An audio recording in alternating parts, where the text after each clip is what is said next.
All right, we are live. Barstool Units, episode 36. Yes, it's number 36. 36. Coach Doug's here with me, as always, the venerable Frank the Tank Fleming, who was right. Frank the Tank, how you doing? We're just living in bizarre times. That's all I know. The Mets now are basically pretty much saying that next year they're going to suck, but we're going to have comedy routines between the game. Did you see how much we suck? Well, let me tell you. You ever notice that when we get runners on base, they don't score? I mean, what's the deal with that? In my head, it just clicked that Jerry Seinfeld is a Mets fan. And so that would be a pretty messed up comedy show. Have you ever noticed how the Mets don't make the playoffs? No, that's what you're referring to is there's the news out. I believe the Washington Street Journal. Wall Street Journal. Wall Street Journal, yeah, I'm thinking of something else. Anyway, Wall Street Journal posted, or they had an article about how Steve Cohen wants to really, I guess, bring in new fans, and the way of doing that, other than winning, that's what baffles me about this. And I've had Shad Khan's been doing this in Jacksonville for years. It's this billionaire owner mindset that, hey, we're going to get new fans into the system by entertaining them in other ways besides the product we have on the field. I don't get it. I don't get it. But yeah, so he wants there to be like a live comedy and some other stuff. What's going on, Frank? I honestly, I just do not know what they are doing. I mean, seriously, winning is how you do it. Yeah. You don't do it by going out there and leaving 1,000 runners on base. You don't do it by just like this is the off season where Steve Cohen is either gonna separate himself from the Wilpons, or he's gonna be another Wilpon. Yeah. Listen, I understand the desire to get people who would normally not be interested in baseball interested in your organization. Like, hey, these were not going to be fans anyway. We're widening the tent. We're bringing in people to have fun and have a positive relationship with the Mets organization. And I get that. Do you know when the Mets had their want to see them win? Do you know the Mets in the late 80s, it was impossible to get tickets to games at Shea Stadium. Yeah. They drew 3 million fans in 87 and 88. I mean, at the time, nobody was drawing 3 million fans. They drew 3 million fans in 2000, 99. They were drawing around 3 million in 2006, 2007, 2008, and all those years the Mets contended. But 2007, granted, they had a giant epic collapse, but they're in first place 90% of the season. 2006, they were the best team in baseball and lost in Game 7 of the NLCS. 2008, last season at Shea Stadium, they were contending to the very end of the season. When the Mets are good, when the Mets are in first place, they sell out. When the Mets are 20 games under in September, they're not going to sell 15,000 no matter who you put on the fucking stage. Yeah, and that's the whole thing. I'll never forget. I was at a Jaguar game a few seasons ago, and of course it was a few seasons ago. It was not 2017. It might have been 2018 or 2019. But a guy yelled out from behind me, "I don't care about the culture." And I didn't really understand what he was saying because he just kept screaming, "I don't care about the culture." And then I realized, he's talking about, Doug Marrone. Hey, everybody loves Doug Marrone. He's a player's coach. Everybody loves him and all this stuff. And they said the same thing about Gus Bradley, the same thing about Jack Del Rio. Hey, the players appreciate him. The players all like him. It's like, I want Tom Coughlin. I want Bill Belichick. I want a coach that doesn't care what the players think. I want a coach that is going to come in and make a difference and get us wins. And you know what? The Mets say the same thing. We all get along together. We all like each other. And that's the reason being cited for keeping Luis Rojas. You know what makes everyone happy? Winning. When you're winning, whatever troubles you think you have, they all seem to slip away. As long as you're winning. Winning is the best deodorant. There you go. So I've had to deal with, and I say had to deal with. I mean, it's not like it's Shad Khan. It's his, it's his team. It's his money, but they've basically taken the stadium and turned it into a game day experience. You can sit in the amphitheater and watch it there, which is nice, but they also have like a dog daycare. Like they have a dog park in the stadium and people bring their dogs, and it's just like, I want to watch the game. When I come to a game, I want to watch the game. And I don't care what other fun things are going on. If you're winning, I don't care. Just win on the field. And so it seems like Steve Cohen, it seems like that's not going to be his focus. Of course, I tweeted out, or Clem responded to me and said, I didn't understand this. I didn't understand Clem's response. His response was, I'm not going to judge Steve Cohen until he gets to put the team together that he wants. Has he not been able to do? I mean, he's the owner, and maybe this is just me being out of the loop because I'm not a Mets fan. Has he not been able to put the team that he wants together? Has something with the MLB been restricting him? He didn't really get approval to buy the team until basically November. So he hasn't had a full off season yet. He hasn't put his it's not his people in place.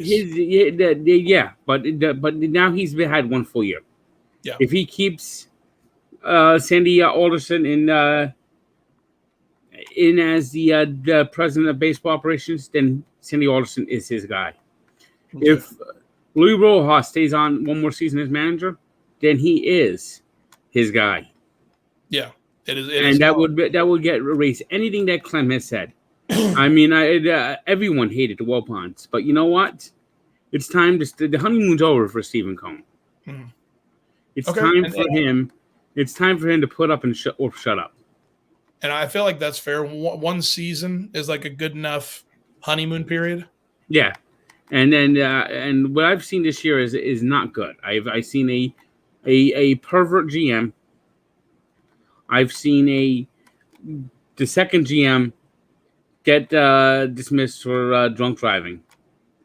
I see a manager that acts like romper room. I've seen the Mets 103 days in first place, become the first team to spend that many days in first place and finish under 500. The raccoon and rat fight. The raccoon and the rat fight. I mean, saying smile, it's a game. Yeah, I mean, there's just too many things that need to be fixed, and if nothing has changed in the offseason, nothing will change next season. The Mets have a number of free agents, so they're going to have to spend, and they're going to have to go over the luxury tax. And the only way they'll be successful is to go over the luxury tax. I saw the Kumar Rocker thing, and that to me still is just like very alarming how that went down. Yeah. Now, so let's go. Let's settle this because everyone says, oh, you complain when they're doing bad, you complain when they're doing good. Let's figure this out. What are two or three things that if Steve Cohen at least attempts to put in place, maybe he's not successful about it right away, right off the bat, good baseball term, but if he attempts to do these one or two things, you'll give him some leeway and say he's attempting to do the right thing. A new manager. Okay, so if Luis Rojas is gone, what about Alderson? If they have to put in a true general manager, and Alderson, it can't be allowed to run anything more than the finances. Okay, so and that is why that's the primary reason why he's there is finance. Yeah, that's what he was. That was his original role supposed to be, but they never found the president of baseball ops that they were looking for. So Luis Rojas really is the pin in all of that together. Yes. If he's gone, if he's gone and they bring in another manager, will that give some Stevie Cohen some rope for you? I would give him some rope if he does that. All right. I want him to be aggressive in the offseason. I want players re-signed. I want players added, and I want a new hitting coach. I want a whole new coaching staff. Yeah. The only one I wouldn't mind seeing come back is the Pigeon coach, Hefner. They got to be aggressive in the offseason, make a couple of big moves, re-sign Stroman, re-sign Baez, and just be aggressive in the offseason. Get more pieces in place and give the qualifying offer to Noah Syndergaard, who actually pitched one inning today, and bring back some star players and make sure this team is a competitive team and not a team where we're watching Jared Eichhoff on the opening day roster. Yeah. Okay. All right. So that's Frank's baseball off-season goals or hopes and dreams. Well, Frank, the good news is baseball season is almost over for you, and we're going into football season. Football season has begun. It is over for me. Yeah, mathematically, yes, eliminated. But hey, college football at least. The NFL, we're not looking too good, but college football, your Fighting Irish are undefeated. And the sad thing is, the damn Dolphins could have found a way to win last week. Yeah, I mean, they played tough, but Tua looks like he's made of glass, and he doesn't. He is on the road to Bustville. Yeah. Well, I mean, and the question is, what are the Texans doing? What do we do to get the Texans to get that price down for Deshaun Watson and roll the fucking dice? Yeah. Now, do you think that the Texans are? Do you think that trade offer is serious, or like what they're asking for? They are. That is the worst organization in the NFL right now. Yeah. They are just a total train wreck. Well, they are asking for 4 first-round draft picks for him, and he is not playing anymore. He is basically being paid to sit out the entire season right now. Yeah. Which he could possibly be suspended forever. Yeah, he could be going to jail. And they're asking that price for him. No team in their right mind would make that trade. Now, if they make an incentive-laden conditional deal, I mean, a second-round pick and 2 first-round picks that only go into effect if Deshaun Watson is playing every day and not getting suspended. Yeah. Yeah. Well, I'll look further into it, but it seems like when they come out and say, "Oh, we want 4 first-round draft picks," it almost seems like that's something they have to say in order to cover their butts for something. Yeah, it doesn't seem real though. Well, nobody's going to give them that, and the Texans are just—I don't know what the fuck the Texans are doing, honestly. It doesn't seem like an offer in good faith. No. He would have been traded a long time ago. Yeah. Well, speaking of which, so the Jaguars are. I think this is our 11th first-round pick. Or I think out of our last 11 first-round picks, we have 2, or we have 3 that are still on the team. 2 of them are from this season, and then we also have Josh Allen. We traded C.J. Henderson to the Panthers for a tight end. It's one of those things where there's a different. It seems like there's a different reason for each one.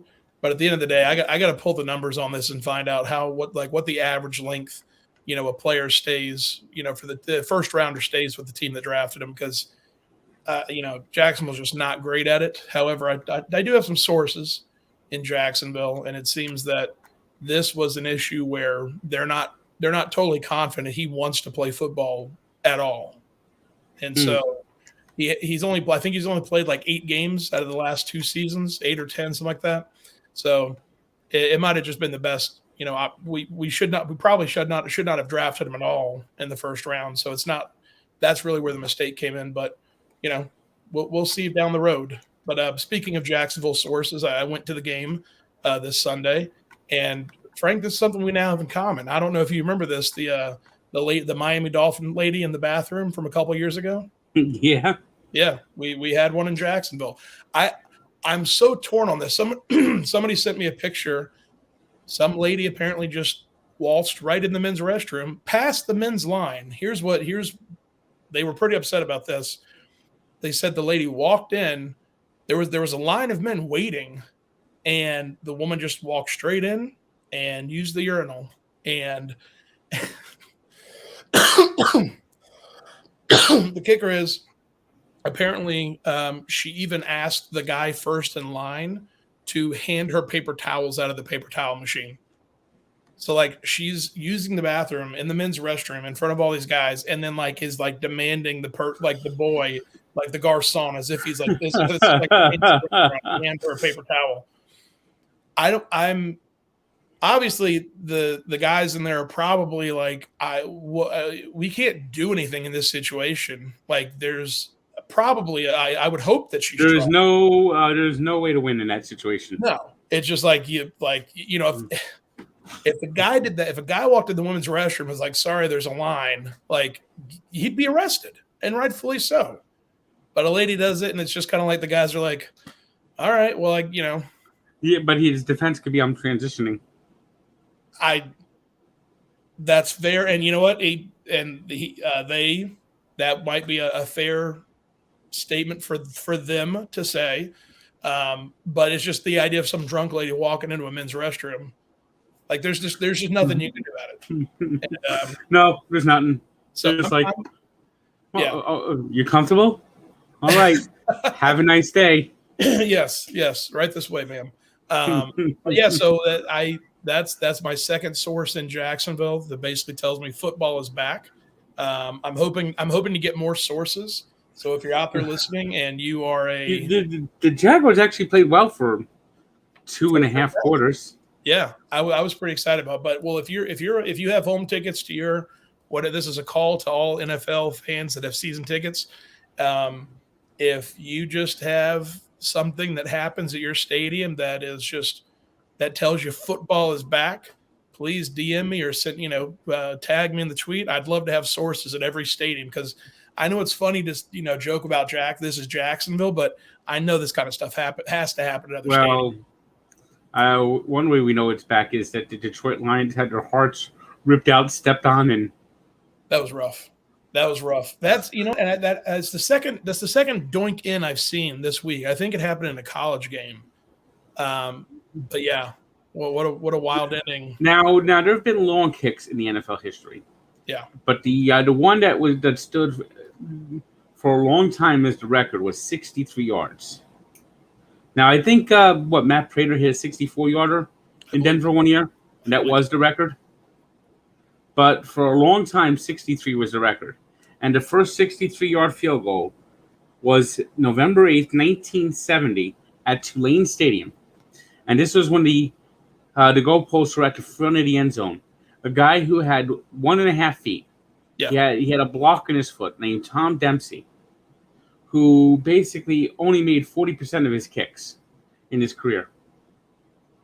Just lined up, made a 63-yard field goal, and the final score was Saints 19, Lions 17.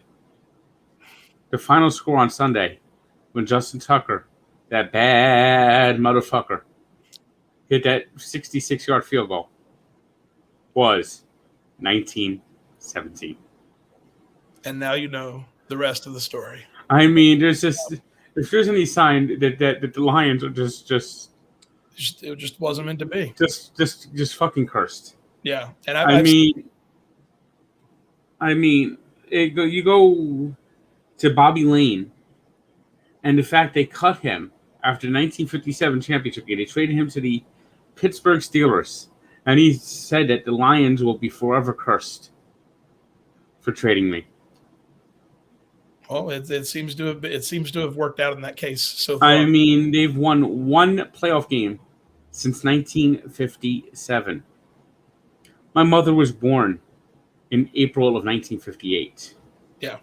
So in my mother's lifetime, they have won one playoff game. Do you realize now Social Security age has gone up? I think it's now 67, 68. Yeah, like 67 and a half, something like that. Yeah, but when I was growing up, it was always 65. So essentially, next year, people who were not even born yet would have been eligible for Social Security 65 years old. Just think about this, and I've only seen one Lion playoff victory in their lifetime. Just think about this. When the Lions last won, the Lions have won one playoff game since 1957. That's the entire era, the rock and roll era. I mean, 1957 is the Beatles were in high school. Yeah. And now the one win has come recently, right? Like 15, 20 years ago? No. When was the last win? 1991. 91. Okay. That's 30 years ago now. So so basically anybody under 30 years old has never seen the Lions win a playoff game. I mean, I've only seen Lions win one playoff game. Bob Gagliano was the quarterback. They had a offensive lineman get paralyzed. Barry Sanders was the star of the team. They actually beat the Cowboys, who didn't have Aikman. Aikman got hurt. But it was just before the Cowboys were about to go on their run. It was in the they finished second that year. What was funny about that year? That Lions team was undefeated on AstroTurf. How prevalent was AstroTurf at the time? Well, considering that they played all their home games on AstroTurf, yes. Yeah. Yeah. Now AstroTurf is what predated field turf. It was like green cement. I mean, it looked like. AstroTurf sucked. I don't know if you've ever. It sucked compared to synthetic fields today. Synthetic fields today are awesome. Yeah. I mean, back then you wanted to play on grass because you'd probably pop your knees on artificial turf. Now you want to play on artificial surfaces because it stays true no matter what the weather. I mean, what they've done with artificial surfaces in football is amazing. And it was about maybe 50-50 back then. But every game that was on grass that year, I think maybe they won one game on grass. And it was like in Tampa Bay, who was a terrible team at the time, but they went into Lambeau Field, won. They went to Lambeau Field, lost at Chicago, all the grass stadiums. And the one place where they lost two games was RFK Stadium. They got blown out in the season opener by the Redskins and got blown out in the NFC Championship game by the Redskins, who went on to win Super Bowl 26. I know how that feels. So they were a pretty good team other than playing Washington. Yep, and the next few years they missed the playoffs one year, but they were like, would they win the division and then lose in the wild card round? Like one year they won the division and played Brett Favre in his first playoff game, and Brett Favre threw like a 55-yard touchdown with 45 seconds left to win a game. Yeah. And then they got blown out in the wild card game next year. And then they went like a decade without making the playoffs. And then they lost controversial play in Dallas. They lost a game in New Orleans. And their playoff appearances have been sporadic over the last 25 years. Yeah. But it's just, here's one. They lost a playoff game in 1970, I believe it was. And back then it was just 2 rounds, divisional, wild card. There was no wild card round. Mm-hmm. But they won the Central Division, played the Dallas Cowboys, and they think the final score of the game was 5-3 or 5-0. Really? It was like a playoff game, lowest scoring playoff game in NFL history. And I mean, the Lions and the Lions, in the 60s, they were a good team in the 60s. It's just that the Packers would always beat them out. Yeah. And the Packers won 5 NFL championships in the 60s, including the 2 Super Bowls. And like almost all 5 of them, the Lions were like the second place team in their division. Yeah, they were a great team, but they just weren't good enough. They weren't the best team. They couldn't beat the Packers. Yeah. But there was one year they actually did beat the Packers. Packers went 12-0 or 12 to finish like 13-1, 11-1. I think it was that year, and the only loss was Thanksgiving in Detroit. And Detroit finished like 10-3. Yeah. But you got the Packers ahead of you. You know what are you gonna do? Yeah. No, that happens quite often. And you got to think about these teams that are. It's crazy to think, oh, hey, like in 3 years. I mean, just like the Packers are right now.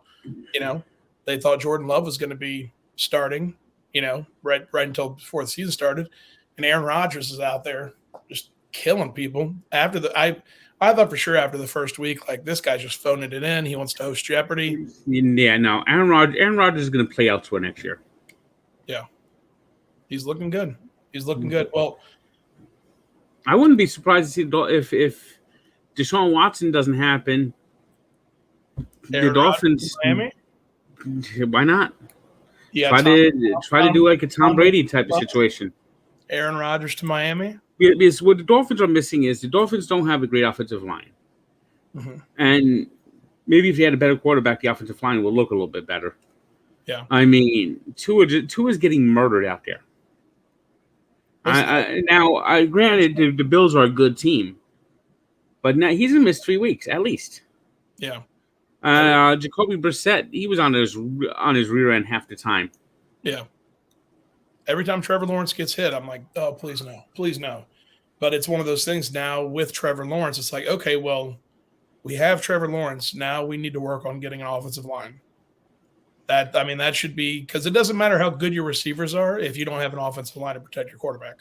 Well, you're playing Cincinnati, who's actually 2-1. Yep. This week.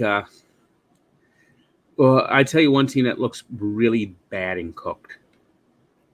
The Pittsburgh Steelers. I don't know how to beat the Bills in week 1. Yeah. They're cooked. You think so? I think the Bills are cooked. The Steelers. I mean, the Steelers are cooked. Yeah. And I think they're cooked for one reason. Ben Roethlisberger is D-O-N-E. Done. I think it was I think it might have been 2016 or 2017. Where he thought about retiring after the Jaguars beat them. Yeah. And listen, Fournette Fournette had a great game. Blake Bortles had a great game. I want to say it was like his first 4 interception game in a long time. But in the press conference, he was talking about, maybe I just don't have it anymore. Like he was questioning his own, He was questioning himself 4 years ago. Now it's time. The question's answered. He's a Hall of Famer, no doubt about it. But he looks like he's running in quicksand. He looks like a grandfather throwing the ball to his grandkids. There's no zip on his passes. There's no. It's like every play, it looks like he's in slow motion. It looks like he has a piano on his back. And the Steelers I don't understand how the Steelers didn't go out and find a new quarterback. Yeah, well, their backup right now is Dwayne Haskins. Who was the quarterback from Tennessee a few years ago? The University of Tennessee. He has alopecia. The Steelers traded him in Jacksonville. He was Minshew's backup, and then I think we traded him back. Oh, I don't remember his name. He's a literal rocket scientist. But I can't remember his name now. But anyway, Minshew, I need to look into Minshew. Minshew is, he's been with the Eagles since before the season started. Jaguars traded him. He's been inactive every week. I hope Minshew is able to make it. I got to say so far, Hurts no good.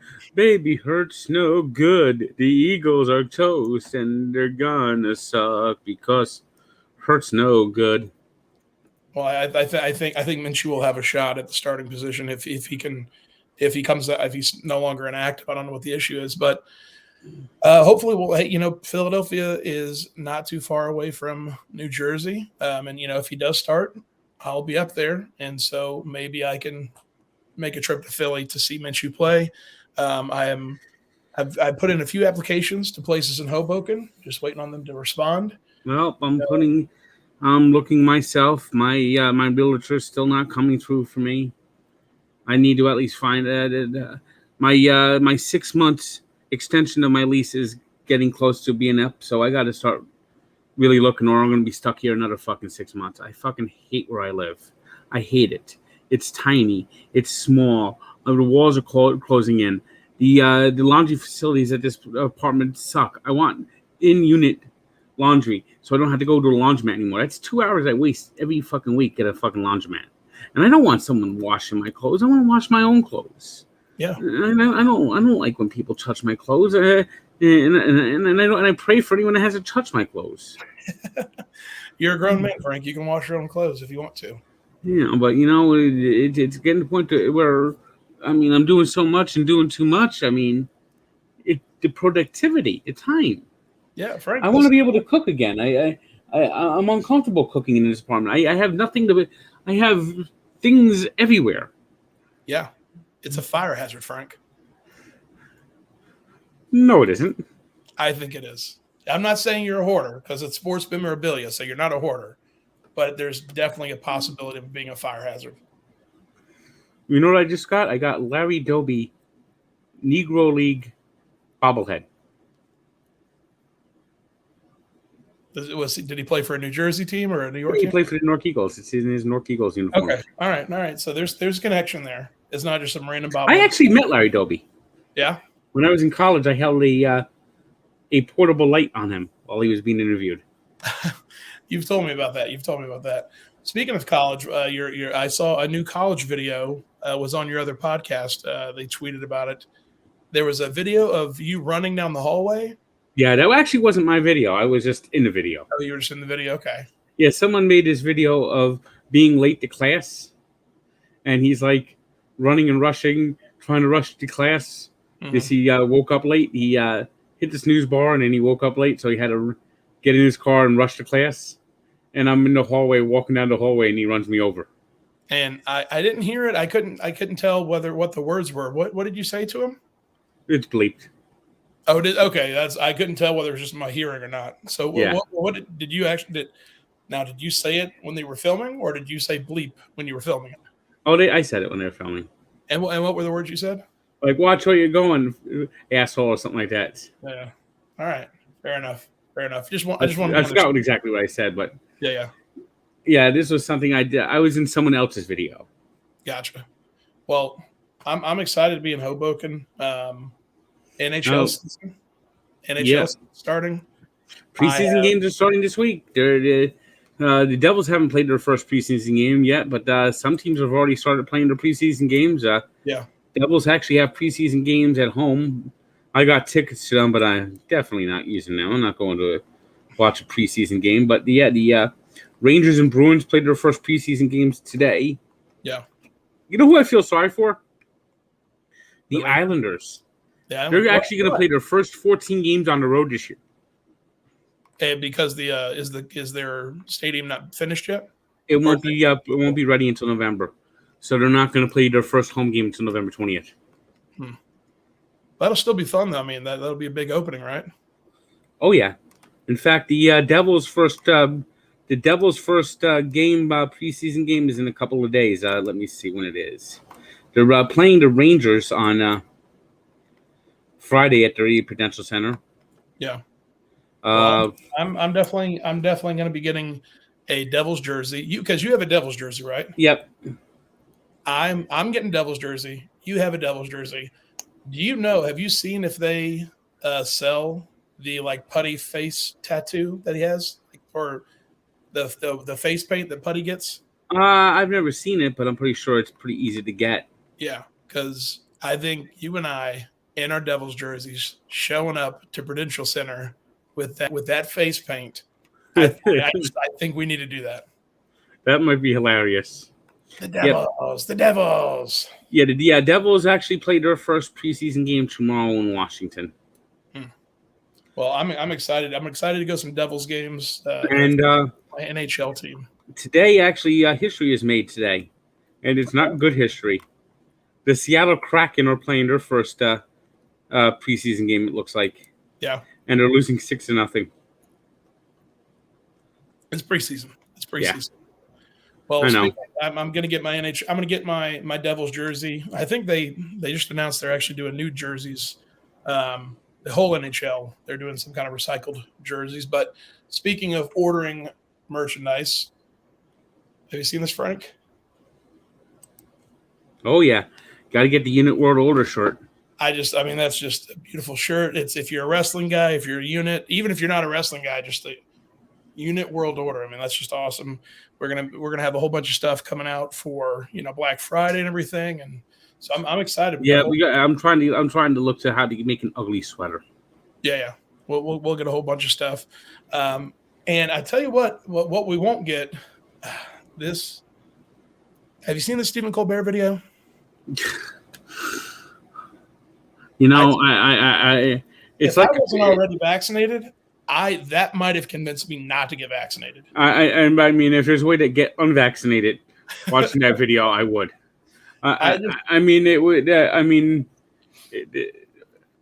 It's horrifying to watch, but I can't look away.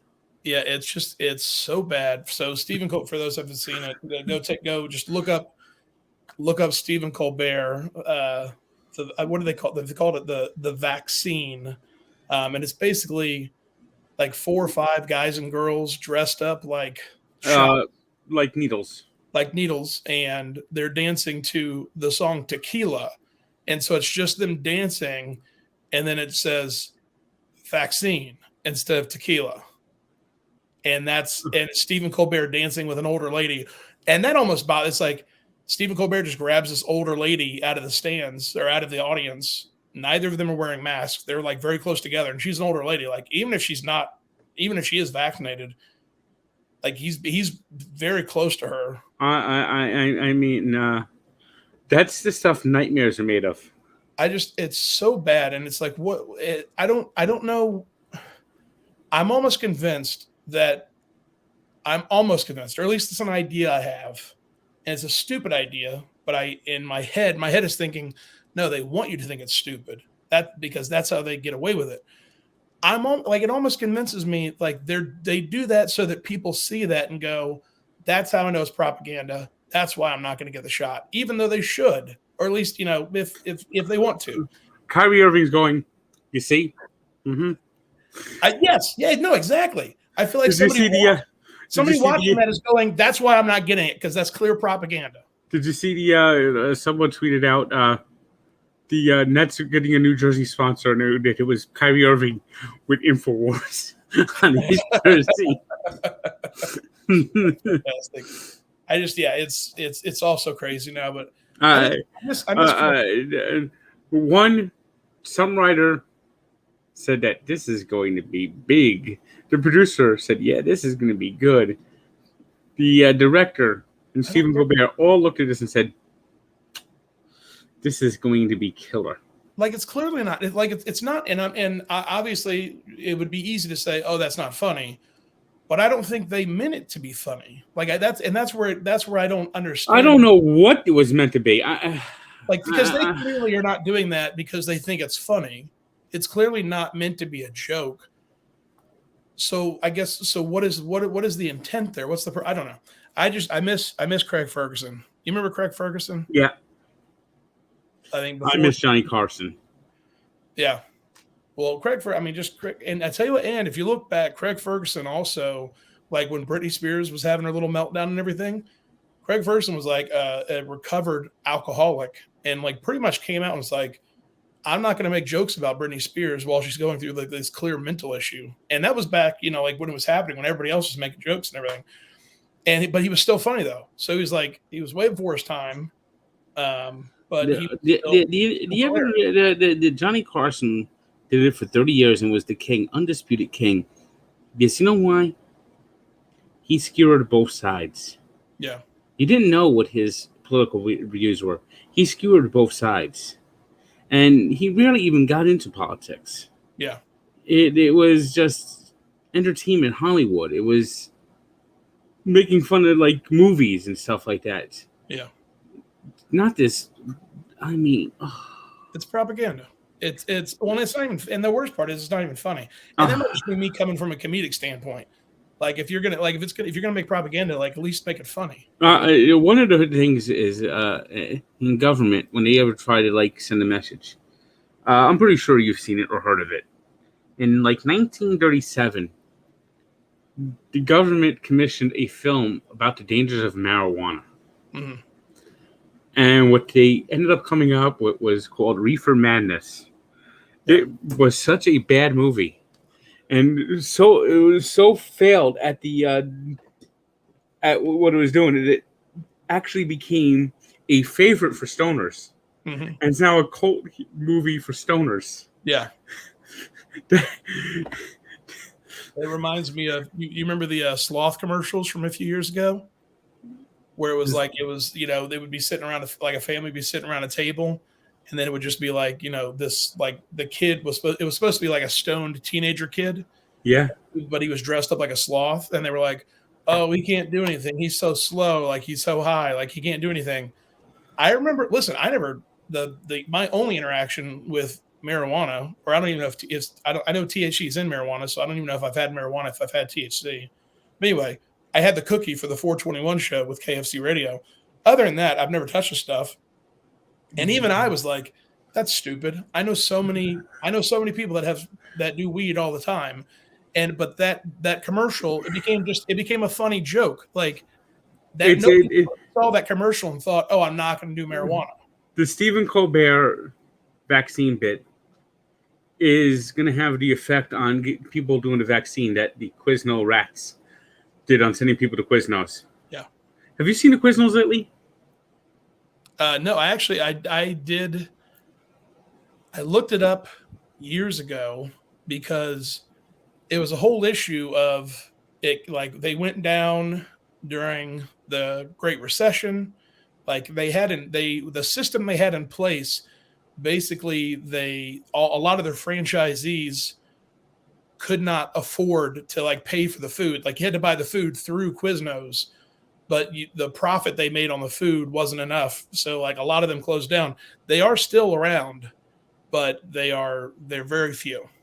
I mean, I remember Quiznos it was like they just exploded. Yeah. Well, they were the first ones to do toasted subs. Yeah, and then once Subway started toasting their subs, they were pretty much toast. Yeah, exactly. I mean, they were overpriced, and it wasn't good. I never thought it was good. I had some friends that that was like their go-to, but when you go to Publix, when Publix is like a go-to option for you, it's a no-brainer. But no free ads. Just saying, I enjoy Pub Sub here and there. Well, Frank, baseball season's over with. We've got NHL, we've got NFL, we've got a week from today we'll be watching the playoffs. Unfortunately, it looks like the Yankees might be playing in that wild card game.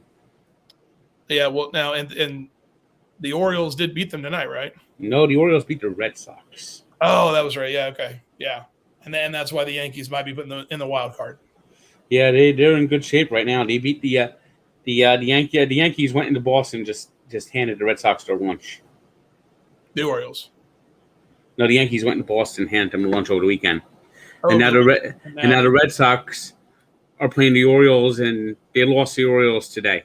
Yeah, you can't be losing to the Orioles if you want. The season ends Sunday.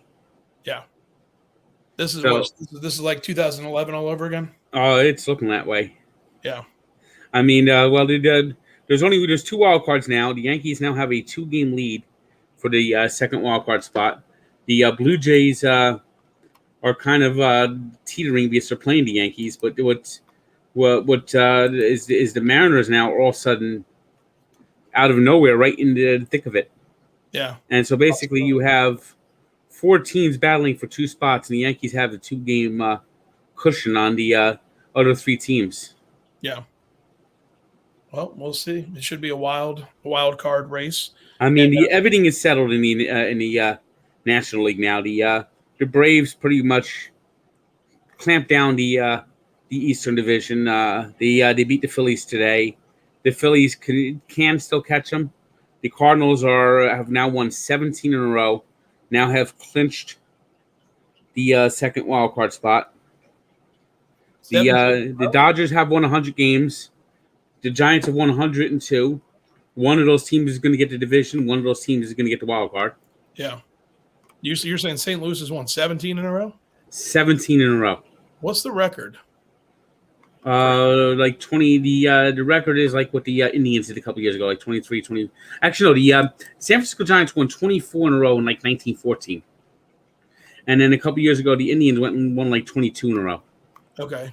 And of course, in Moneyball, yeah, I was gonna say the A's had that 20-game winning streak. Okay, gotcha. But that was I guess a franchise record. Why was that such a big deal in the movie? That was the American League record and sort of like the modern baseball record because 1914 was so long ago. Yeah. Gotcha. But the 20-game winning streak of the A's was like just groundbreaking. That they were basically a team that was like just out of it, just doing like hovering around 500 most of the season, and then they just like caught fire and all of a sudden won the division. And the big part of their like boost was that 20-game winning streak where they basically didn't lose a game in August. I know you don't like the movie or Billy Bean, but I enjoyed the movie. Well, I might have to start liking Billy Bean if some of the rumors are true. Oh yeah. All right. The rumor is that the Oakland Stadium situation got Billy Bean to the point now where he wants out. Really? And if he wants out, that could mean he ends up as the Mets' next general manager or president of baseball operations. So the stadium, it would not, like a stadium issue, that would force the manager out of the team as well. I mean, not just the ownership. Well, you remember why he stayed in Oakland was his family. Now his daughter's now grown. That was 20 years ago. Mm-hmm.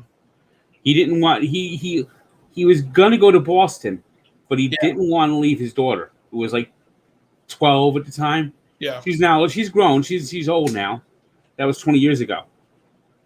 He wanted to stay true to Oakland. The Oakland Stadium situation might cause the A's to move to Vegas. And Billy Bean doesn't have any loyalty to Vegas. Yeah. And he sees his time at the Mets as his biggest failure. And supposedly would like redemption with the Mets. It'd be a cool story.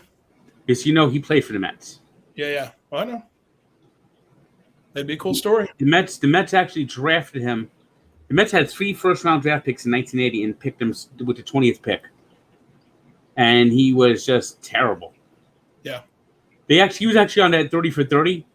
And he says, I don't know why you're talking to me. I got traded for Tim Tuffle. It was one of the best moves the Mets made that season. Yeah. It'll be a good story if it happens, but that's in the future. We've got NHL, we've got NFL, we've got college football. So the Mets season might be over, but there's a lot. But we're moving into baseball playoffs. It truly is the best time of the year. Yeah, just all the sports are happening, and I can't wait to be in Hoboken wearing a Devils jersey and headed to Prudential Center in Newark. Yeah, well, the Devils have a number of home games in October. All right. And then, of course, I got to figure out when I'm going to do my trip down to Florida. I think I'm that week of November 7th. Yeah. To watch the Dolphins play at least twice. Yeah, that'll be a good time. Maybe I'll still be in Florida. I can go meet you down there. I think I'm going to try and make it to the Miami FSU game, which is on the 13th, I believe. That's Saturday. That's actually my birthday. I know. Frank, well, how about this? As a birthday present, I will allow you to come to FSU with me. I will purchase you a ticket, and you can see maybe FSU win their first game of the season. Hopefully, it doesn't take that long. Hopefully, we can at least beat UMass coming up soon. You got to beat UMass. Come on. I watched a Norvell press conference, and I can't be too upset. They played Louisville all right. We probably could have beat them. So it's just it's growing pains, and I would rather stick it through for a few seasons and hopefully come out on the end better. But anyway, we'll see how that plays out. A lot of stuff, a lot of. Well, the ACC this year, the ACC is a down year for the ACC. Or all the ACC teams are just really good. No, it's a down year for the ACC.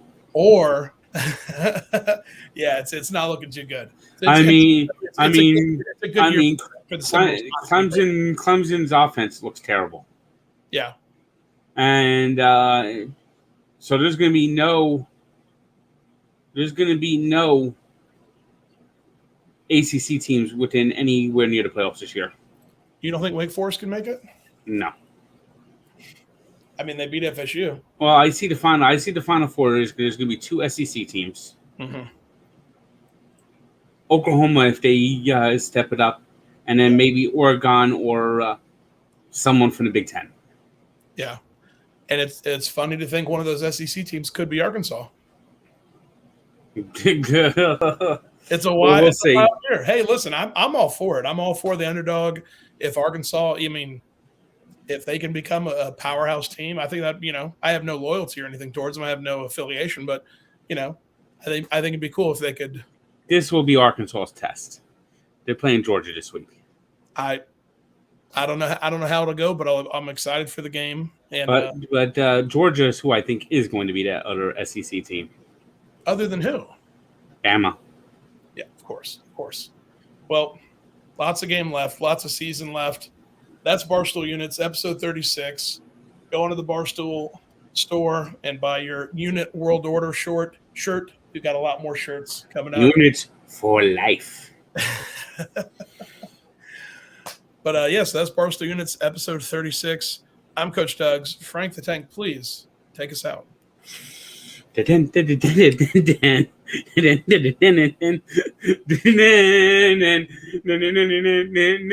Units. Click like and subscribe. See you later, Frank.